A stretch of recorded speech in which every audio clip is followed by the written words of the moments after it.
दिल्ली की सड़कों से सफ़र शुरू किया, बसों को अपना हमसफ़र बना लिया। ख्वाहिश थी मिलेगी मंजिल हमें, ख्वाहिश थी मिलेगी मंजिल हमें, हालात देख मंजिल ने भी हमसे किनारा बना लिया। हेलो एवरीवन, कैसे हैं आप लोग? हम लोग बात कर रहे हैं DSSB के एग्ज़ाम को लेके। असिस्टेंट ग्रेड 3 के काफ़ी सारे जितने भी 2024 में पेपर हुए थे सारे हम लोग कर चुके हैं, ठीक है। और मैथ्स सेक्शन कर रहे हैं हम उसका। मैथ्स में हम लोगों ने एक चीज़ एनालाइज की है कि रिपीटेशन बहुत ज़्यादा मिली है। सिर्फ मैथ की बात करेंगे, अन्य सब्जेक्ट का नहीं पता अभी तक क्योंकि हमने मैथ ही की है।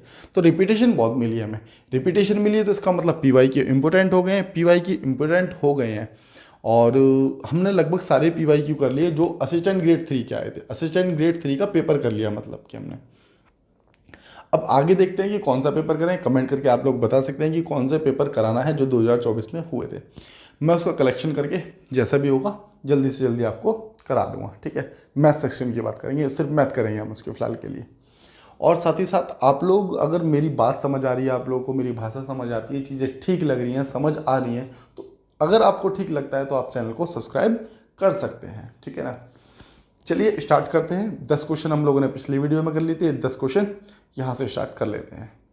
और हाँ, एक चीज़ और मैं बताना चाहूँगा, जैसे किसी ने कमेंट किया था कि PDF, अगर किसी को PDF चाहिए ना तो डिस्क्रिप्शन में जाओ, डिस्क्रिप्शन में टेलीग्राम का लिंक है, लिंक पर क्लिक करो। मैं 1-2 दिन में वहाँ पर जैसे भी होगा PDF डाल दूँगा पूरे पेपर की। तो किसी को लगता है कि जैसे इंग्लिश भी करनी है, रीजनिंग भी करनी है और अन्य सब्जेक्ट करने हैं तो पूरी PDF डालूँगा, पूरा पेपर डालूँगा, ठीक है। उसमें मैथ्स भी होगी, मैथ्स के सॉल्यूशन आप लोग वीडियो देख के कर सकते हो और अन्य चीज़ें आप वहाँ से भी कर सकते हो। तो टेलीग्राम ज्वाइन कर लेना, वहाँ आपको मिल जाएगा। चलते हैं नेक्स्ट 10 क्वेश्चन देखते हैं कि क्या है। क्वेश्चन नंबर 11 की ओर चलते हैं, देखते हैं क्या दिया गया है। कह रहा था length breadth and height of cuboidal room are 10 metre, 12 metre and 14 metre respectively. और what is the cost whitewashing the 4 walls of the room if the cost of whitewashing is 8 rupee per metre square, ठीक है। देखो, एक suppose करो जिस room में भी आप लोग बैठे हो उस रूम की चारों दीवारें पेंट करनी है। क्या पेंट करनी है? चारों दीवारें। और उसकी शेप क्या है? एक घनाव आकार है, घनाव के आकार की है। तो अगर घनाव किसका होता है? आयतकार, रेक्टेंगल का ही तो 3D रूप होता है। तो यहाँ पर क्या करेंगे, क्वेश्चन नंबर 11 में हम क्या करेंगे, CSA ऑफ किसका? क्यूबॉइड। CSA ऑफ क्यूबॉइड क्या होता है? तो यहाँ पर लिखेंगे 2L plus B, 2L plus B और इंटू में H, 2L plus B into में H। लाइट दिख रहा है क्या ज़्यादा ही?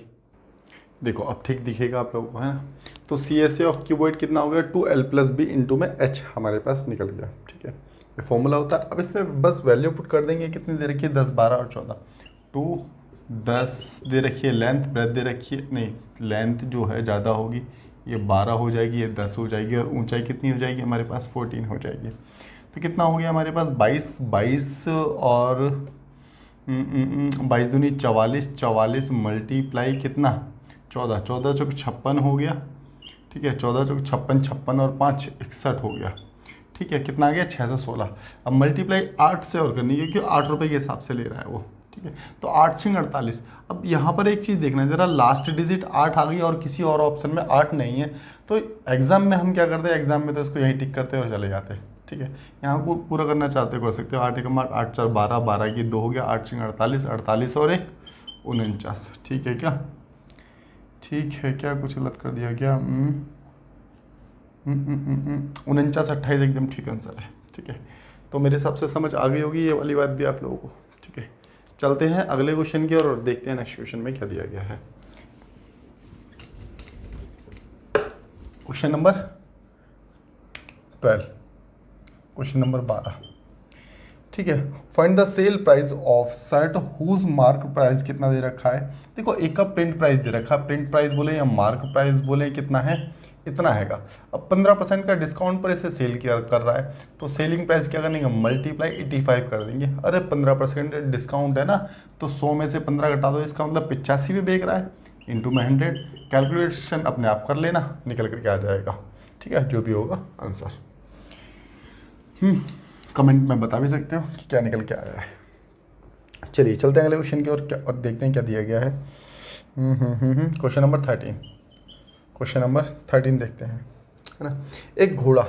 एक घोड़े को 68 मीटर और 38 मीटर के आयताकार घास के मैदान के एक कोने में 28 मीटर लंबी रस्सी से बांधा गया है। कोई दिक्कत नहीं, एक हम सबसे पहले बना लेते हैं। एक आयताकार मैदान था हमारे पास, ठीक ठीक बना है ना, थोड़ा मोड़ा तो चल जाएगा, खैर चलिए।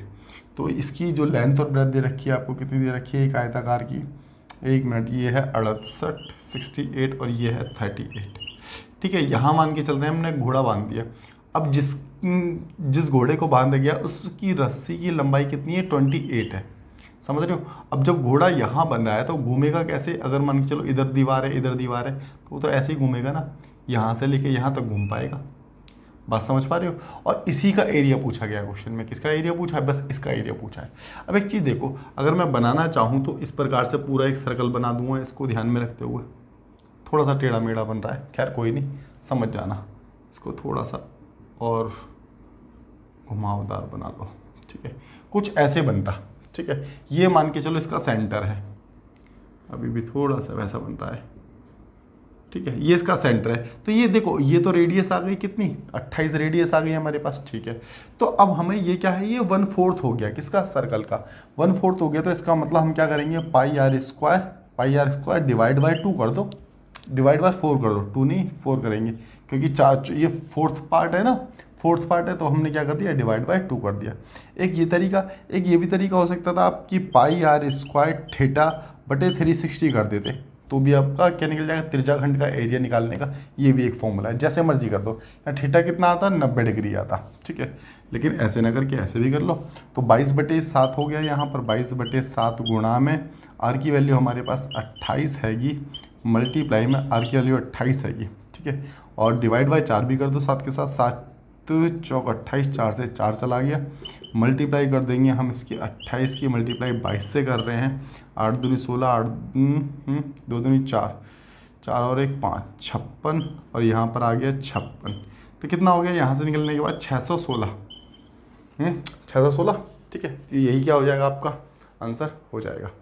तो मेरे हिसाब से बात समझ आ गई होगी। चलते हैं क्वेश्चन नंबर 14 की तरफ, देखते हैं कि 14 में क्या दिया गया था आप लोगों को, ठीक है। आ जाओ भाई 14 पर, 14, हाँ ठीक है, 1 मिनट, आ जाओ चलो। तो क्वेश्चन नंबर 14 में क्या दे रहा है, एक मिश्रण में चीनी का घोल रंगीन पानी का घोल, हमने मान लिया चीनी बोले तो शुगर, और इधर मान लिया हमने वाटर, ठीक है। इनका घोल कितना दे रखा है, 5 लीटर शुगर है, 2 लीटर इसमें वाटर है आपका। यदि मिश्रण में 10 लीटर रंगीन पानी मिलाया जाए, इसमें देखो पानी मिला रहा है, ठीक है, पानी मिलाया जाए तो अनुपात कितना हो जाता है, 5 और कितना हो जाता है, 5 और 4 हो जाता है। एक चीज़ देखो, इसमें पानी मिलाने की बात कर रहा है, तो हम देख रहे हैं यहाँ पर कि पानी हमारे पास 2 मिल रहा है। एक चीज़ बताना आप लोग, यदि आप शरबत बना रहे हो, उसमें आपने 5 लीटर चीनी डाल दी, 2 लीटर पानी डाल दिया सपोज दैट, और फिर उसके बाद आपने कुछ पानी और मिला दिया, तो क्या चीनी की मात्रा बदल जाएगी, मेरी बात को समझ रहे हो। चीनी की मात्रा नहीं बदलेगी। चीनी पहले 5 किलो डाली थी, तो भाई उसमें तो शरबत में तो चीनी 5 किलो ही रहने वाली है, चीनी तो नहीं बदलेगी, तो चीनी तो 5 किलो ही रहेगी, कोई दिक्कत नहीं है। मैं ऐसा क्यों कह रहा हूँ, देखो कई बार ऐसा होता है कि यहाँ रेशो फिर अलग आ जाता, तो हम उसे बराबर करते, इसी में हैगा, इसी पेपर में एक क्वेश्चन और भी ऐसा हैगा, ठीक है। तो हम इसको फिर क्या करते हैं, बराबर करते, लेकिन अभी तो इसे बराबर नहीं करेंगे क्योंकि ये पहले से ही बराबर हैगा। यहाँ हमने दे दिया कि 2 लीटर बढ़ रहा है, तो उसने क्वेश्चन में कहा जी 10 लीटर बढ़ रहा है, तो एक की वैल्यू कितनी आ गई, एक की वैल्यू 5 आ गई। इतनी बात समझ रहे हो। कह रहा है कि पहले प्रारंभिक में किसकी पूछी है इसमें मात्रा, इसमें चीनी की मात्रा पूछी थी। एक बार मैं क्वेश्चन और देख लेता हूँ, क्वेश्चन नंबर आपका कौन सा कर रहे हैं, 14 कर रहे हैं ना। हाँ, तो दिए गए मिश्रण में चीनी के घोल की प्रारंभिक मात्रा मतलब इसकी वैल्यू निकालनी है, तो 5 × 5, एक की वैल्यू 5 थी, तो 5 की वैल्यू कितनी आ जाएगी, 25। यही आप लोगों का आंसर हो जाएगा। बात समझ गए ना। तो चलते हैं अगले क्वेश्चन की ओर और देखते हैं अगले क्वेश्चन में क्या दिया गया है। क्वेश्चन नंबर 15, 15 कहता है हाँ, एक तार है 24 सेंटीमीटर भुजा वाला, एक वर्ग बनाने के लिए मोड़ा गया। देखो एक तार था, उसे वर्ग बनाने के लिए मोड़ा गया है, ठीक है। यदि तार को मोड़कर एक वृत्त बनाया जाए तो उसकी त्रिज्या क्या होगी? तो इसका मतलब क्या हो गया, देखो एक तार है, तार को पहले हमने एक वर्ग बना दिया, एक वर्ग बना दिया, एक वर्ग बना दिया सपोज करो। अब इसी को हमने क्या किया, तार को खोल लिया और एक सर्कल बना दिया। तो इसका मतलब इसका पेरीमीटर बराबर इसका पेरीमीटर हो जाएगा, ठीक है। तो इसका पेरीमीटर क्या होता है 4a और इसका पेरीमीटर क्या होता है 2πr। तो यहाँ पर 4 की मल्टीप्लाई ये 24 दे रखा है, मल्टीप्लाई 2 गुणा में 22/7 इंटू में r, ठीक है। तो 4 2 दूनी 4 हो गया, 2 से काटा इसको 11 बार काट लिया। तो यहाँ से r बराबर हमारे पास कितना आ जाएगा, r बराबर हमारे पास आ जाना चाहिए यहाँ पर r आ जाएगा, इसकी मल्टीप्लाई इसके साथ हो जाएगी। तो 24 × 7 डिवाइड बाय कितना 11, ठीक है। तो अब अप्रोक्स में देखो ऑप्शन दूर दूर दे रखे हैं ना, तो हम इसको अप्रोक्स में भी कर सकते थे। 11 दूनी 22, इसको सपोज करो 22 मान लिया, और 7 दूनी 14। जो भी आंसर आ जाएगा वो किसके नज़दीक होगा, 14 के नज़दीक होगा। तो 14 के नज़दीक एक बार देख लेता हूँ मैं ऑप्शन में है क्या नहीं है। हाँ देखो, अब 14 के नज़दीक ऑप्शन में कितना दे रखा है आपको, 15 दे रखा है। समझ गए मेरी बात को? तो ऐसे कर सकते थे। और किसी को लगता है कि नहीं जी ऐसे नहीं प्रॉपर करना था, तो वो प्रॉपर भी कर सकता है। 7 चौक 28 यहाँ पर काट लो, 7 चौक 28 का 8 हो गया, ठीक है। और 7 दूनी 14, 14 और 2 16 हो गया। 168 को डिवाइड कर रहे हैं हम किससे, 7 से। बस इसको तो अब हटा दो यहाँ से, अब इसको कर लो। तो 7 दूनी 14 हो गया, ठीक है। 2 और कुछ गलत कर दिया क्या, ये 11 था ना, 11 था यहाँ पर, 11 था। तो ये 11 एकम 11 आ गया, ठीक है। यहाँ 11 लिखे हमने, और ये आ गया 5, ठीक है। और 11 एकम 11, तो यहाँ पे जाएगा कितना, 11 पंज ये 55 जाएगा, ठीक है। तो 3 आ गया। अब यहाँ दशमलव लगा, यहाँ पे आ गया 11 दूनी 22, तो 15 पॉइंट समथिंग होगा। समझ गए बात को, 15 पॉइंट समथिंग आपका आंसर आ जाएगा, ठीक है। तो 16 देखते हैं, और 16 में क्या दिया गया है, कह रहा है एक व्यापारी है के पास 100 किलोग्राम चीनी है, जिसका एक भाग 10% के लाभ पर और शेष 25% के लाभ पर। एक को 10% के लाभ पर और शेष को 25%। इसको एलिगेशन से कर लेंगे हम, है ना, क्योंकि एक को 10% लाभ, एक को 25% लाभ, और ओवरऑल कितना 19.9% का लाभ। इसमें से इसको माइनस किया, इसमें से इसको माइनस किया, तो ये आ गया 5.1, और इसमें से इसको माइनस किया तो ये आ रहा है हमारे पास कितना 9.9, 9.9 ना। और पॉइंट से तो पॉइंट कैंसिल हो जाएगा आपस में, ठीक है। ये पॉइंट से पॉइंट चला गया, इसको जोड़ेंगे तो हमारे पास कितना आ रहा है, ये 100, 150 आ रहा है। बात सही है, 150 आ रहा है। जबकि क्वेश्चन में कितनी वैल्यू दी गई है 150 की, एक व्यापारी के पास कितनी 100 किलो चीनी थी। तो 150 बराबर 100, 150 बराबर 100, ठीक है ना। 0 से 0 कैंसिल कर दो, 5 दूनी 10 और 5 तिया 15। इतनी बात भी क्लियर हो गई होगी आप लोगों को, ठीक है। और वैल्यू किसकी पूछी थी आपसे, वैल्यू पूछी है इसकी, 10% के लाभ पर बेची गई मात्रा कितनी है। तो 10% के, देखो 2/3 तो आ गया, 2/3 इसकी वैल्यू निकालनी थी, तो मल्टीप्लाई कितना कर देंगे हम यहाँ पर 51, ठीक है। तो इसको काट दो बस, 3 दूनी 6, 3 सत्ते 21, तो 3 एकम 3, 3 एकम 3 होगा ना, 3 एकम 3, 3 सत्ते 21, 17 दूनी 34। तो कितना आ जाएगा हमारे पास, इसकी वैल्यू निकल करके आई, इसकी वैल्यू निकल करके आई, क्योंकि क्वेश्चन में यही पूछा गया था। तो ये 34 निकल करके आ गई। तो जहाँ तक ये बात समझ आ गई होगी, चलते हैं नेक्स्ट क्वेश्चन की ओर। क्वेश्चन नंबर 17 देखते हैं। एलिगेशन का एक कॉन्सेप्ट है, बाद बाकी चैप्टर के नाम से भी है। चलिए हाँ, क्वेश्चन नंबर करेंगे अब हम लोग 17। क्वेश्चन नंबर 17 में क्या दिया गया है, एक पुस्तकालय है, एक पुस्तकालय में कहानी की किताबों की संख्या गैर कहानी की किताबों की संख्या का 5:7 है। कितना है, 5:7, ठीक है। ये स्टोरी मान लो, ये नॉन स्टोरी मान लो, ये स्टोरी मानो और ये नॉन स्टोरी मानो, ठीक है। इनकी संख्या दे रखी है। कह रहा है कहानी की किताबों की कुल संख्या कितनी दे रखी है, 1350। अब कहानी की मतलब स्टोरी की संख्या जो हैगी वो 1350 दे रखी है, कोई दिक्कत नहीं है, ठीक है। जब कुछ कहानी की किताबें खरीदी गई तब अनुपात कितना हो गया, 8 और 5 हो गया, 8 और 5 हो गया, 8 और 5 हो गया। इतनी बात क्लियर है। खरीदी गई कहानी की पुस्तकों की संख्या ज्ञात कीजिए, ठीक है। किसकी, खरीदी गई कहानी की पुस्तकों की संख्या, ठीक है। एक चीज़ देखो यहाँ पर, कहानी की किताबें खरीदी गई हैं। जब कहानी की किताबें खरीदी गई हैं तो जो कहानी की किताब नहीं है, गैर कहानी की किताब तो उतनी रहनी चाहिए। जैसे अभी अभी मैंने आपको एक पिछले क्वेश्चन में बताया, अगर सपोज करो 5 और 7 का अनुपात दे रखा था और 8 और 5 का हो गया, भाई पहले हमारे पास 7 किताबें थी गैर कहानी की, तो अभी भी तो 7 होनी चाहिए। अब 5 कैसे हो जाएंगी? क्यों? मिलाई गई तो इसकी है ना, स्टोरी वाली मिलाई गई है, नॉन स्टोरी थोड़ी ना मिलाई गई। तो इसका मतलब ये बराबर नहीं है, तो इसको बराबर करेंगे। और बराबर कैसे करेंगे? ऊपर नीचे मल्टीप्लाई कर देंगे, ऊपर वाली संख्या की नीचे मल्टीप्लाई, नीचे वाली संख्या की ऊपर मल्टीप्लाई कर देंगे। समझ गए बात को? तो ये हो गया हमारे पास 35, ये मल्टीप्लाई हो क्या आया हमारे पास 35, और ये भी आ गया 35। अब देखो हमने बराबर कर लिया, और ये आ गया 8 7 56, ठीक है। और यहाँ पर आ गया ये 25। बात क्लियर है? ठीक है। अब क्या करेंगे, हमने स्टोरी वाली को जोड़ा। हमने क्या किया? स्टोरी वाली को जोड़ा, सॉरी जोड़ा नहीं, पहले देखा हमने कितना फालतू आ रहा है। तो आप लोगों को दिख रहा है कि 31 फालतू आ रहा है। बात समझ रहे हो? जबकि ये वैल्यू दे रखी है 25 की, यहाँ पर दिखा देता हूँ।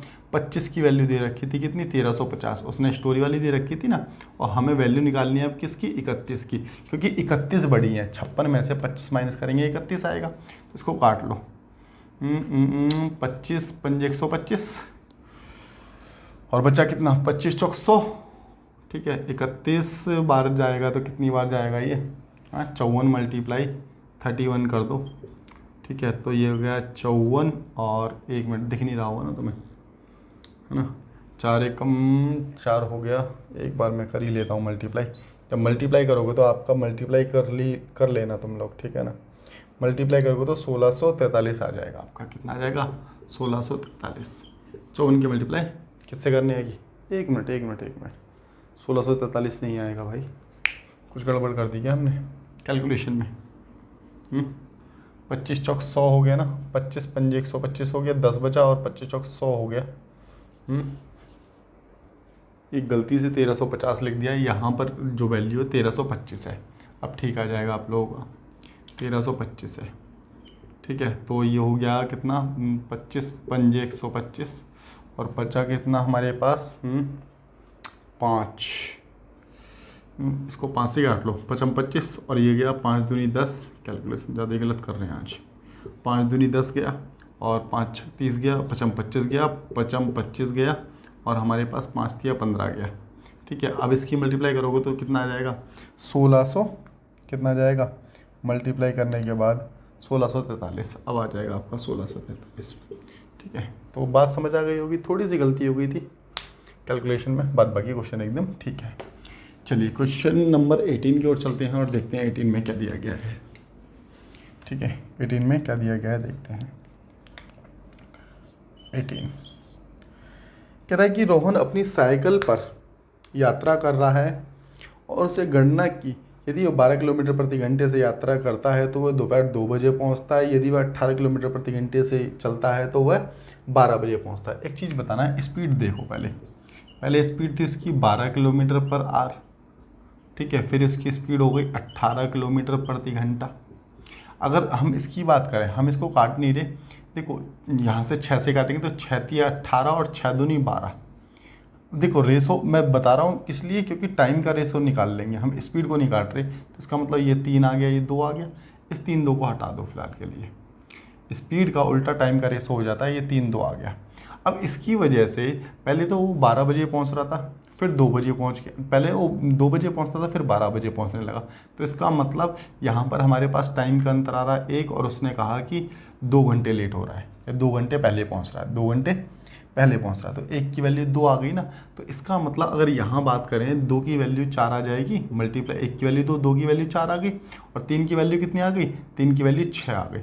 तो मेरे हिसाब से इतनी बात क्लियर है कि ये 6 और 4 निकल करके आ गया।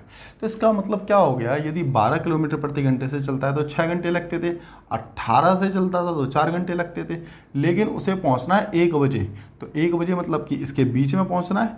इससे इसके हिसाब से चलता है तो उसे 12 पहुँचता है किस टाइम? 2 बजे। यहाँ चलता है तो पहुँचता है 12 बजे। तो हमें तो 1 बजे पहुँचाना है ना, तो मतलब कि 4 से ज़्यादा होगा 5, और 6 से कम होगा, मतलब कि 5 घंटे में पहुँचाना है। बात समझ गए मेरी, 5 घंटे में पहुंचाना है, ठीक है। तो डिस्टेंस निकाल सकते हैं, स्पीड की मल्टीप्लाई अगर टाइम से कर दें तो 18 चौक 72, अब यहाँ से निकाल लो 12 छक 72, 18 चौक 72, कहीं से भी निकाल लो, डिस्टेंस तो सेम आएगा, लेकिन टाइम कितना, 5 घंटे में। तो 5 एकम 5 और 5 चौक 20 और 5 चौक 20, तो कितना निकल करके आ जाएगा टाइम, 14.4, इतना समय लगेगा, ठीक है। इतना समय लगेगा, नहीं समय नहीं, समय तो हमने 5, ये स्पीड निकल के आएगी 14.4, आपकी स्पीड निकल करके आएगी, किलोमीटर पर आवर में स्पीड निकल करके आएगी। बात समझ आ गई होगी आप लोगों को, ठीक है।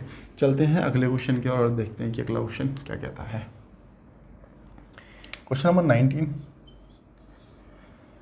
क्वेश्चन नंबर 19 में क्या दिया गया है, कह रहा 5 व्यक्ति एक घनाकार कमरे में रह सकते हैं, प्रत्येक व्यक्ति को 25